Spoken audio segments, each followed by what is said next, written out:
Ang Diyos nagsabi, huli kay ni, pabayaan ka lalaki, ang sayang ama, asin ina. Dangan masaro sa agom niya, asin sinandua, magiging saro.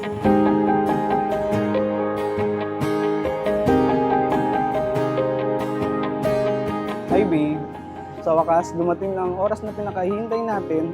Akala ko dati di na darating to. Pero iba talaga pag si Lord may plano. Nagplano sa buhay mo. Ibibigay niya ang para sa'yo. Marami mong pinagdaan natin. Alam kong pinagtibay niya muna tayo. Sabay nagtagpo ating mata. Love inside the church is all about commitment. It's not all about feeling. Kung tunay ka muna namumod sa kada saro, inspired ka mga inahagyan nindo na ikaw mabutas dahil nanuga ka mo. Bako lang sa tubangan kung sino mamagura, sa tubangan sino mga ninong-ninang si mga barkada, kundi urog ng gayo, nanuga ka mo sa mahal na Diyos na sa tuyang kagurangan. Ako, di magbabago yun. Man I love the most. Lagi. Tanda mo po ba nung mga araw na tahimik lang akong nakikinig sa tabi nang bigla kang nagpakyut at sabay ngiti. Di man kita pinansin noon pero heto ka ngayon sa harapan ko. Nakasuot ng garabong Amerikana, suot-suot ang kumikinang na singsing at masayang nagpalitan ng Opo Padre, tinatanggap ko. Nandito lang ako sa tabi mo.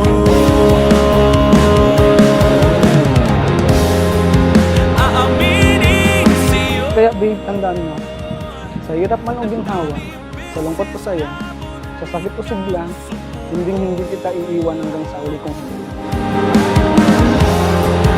Hindi ko man alam kung ano pang hamon ang darating sa hinaharap. Pero isang bagay lang ang sigurado, hindi kita iiwan.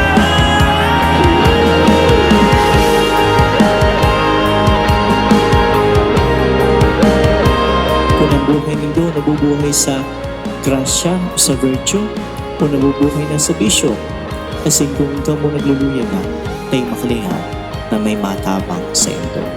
Ang sa inyong pamilya, asinurog na kayo ang mahal na Diyos. Kaya Christian at St. John din, congratulations sa Saint to. Ako, di magbabago yun.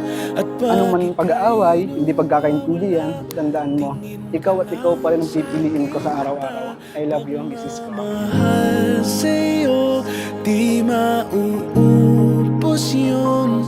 Sabay natin nadadaanan ang lahat.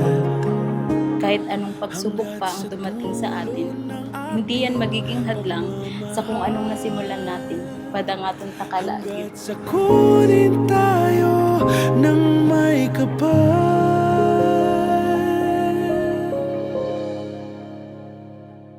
One, two, three,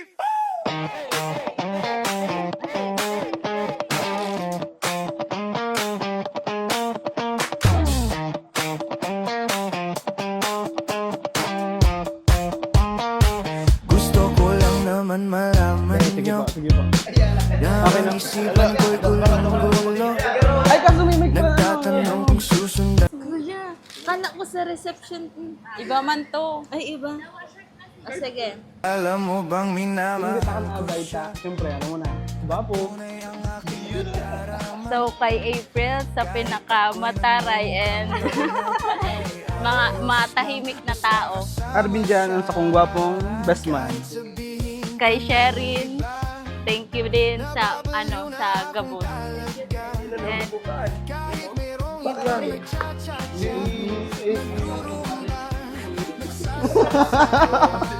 pwedeng sabihin nyo to sa wow! Idaki mo ka. ano pa ba ang pwede ko Sana itong bagong balik. Thank you kuya.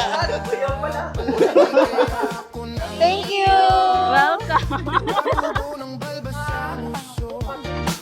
magpalaki ng muscle sa braso, magpadagdag ng puwet kay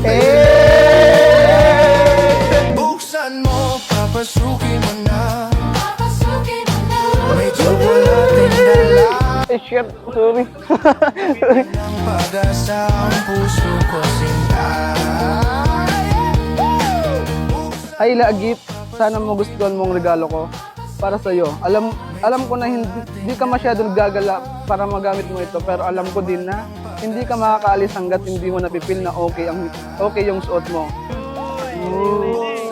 Suotin mo ang relong iyan dahil simbolo yan ng bawat segundo, minuto at oras na magsisilbing alaala at kailangan mo na akong ihatid at sunduin sa trabaho. Hindi, joke lang. Bali ako. Ako. Ma'am Patokdo. Babe, thank you so much. Hindi ko nini-expect na arog ka ng relo mo. Thank you talaga. Relong tinao mo. Thank you talaga. Thank you. See you later. Love you. Thank you. Hi babe, good morning. Itong regalo ko, sana magustuhan mo. Magagamit mo ito pag-aalis tayo. Pagagala tayo. Sana happy ka babe. See you later babe. I love you.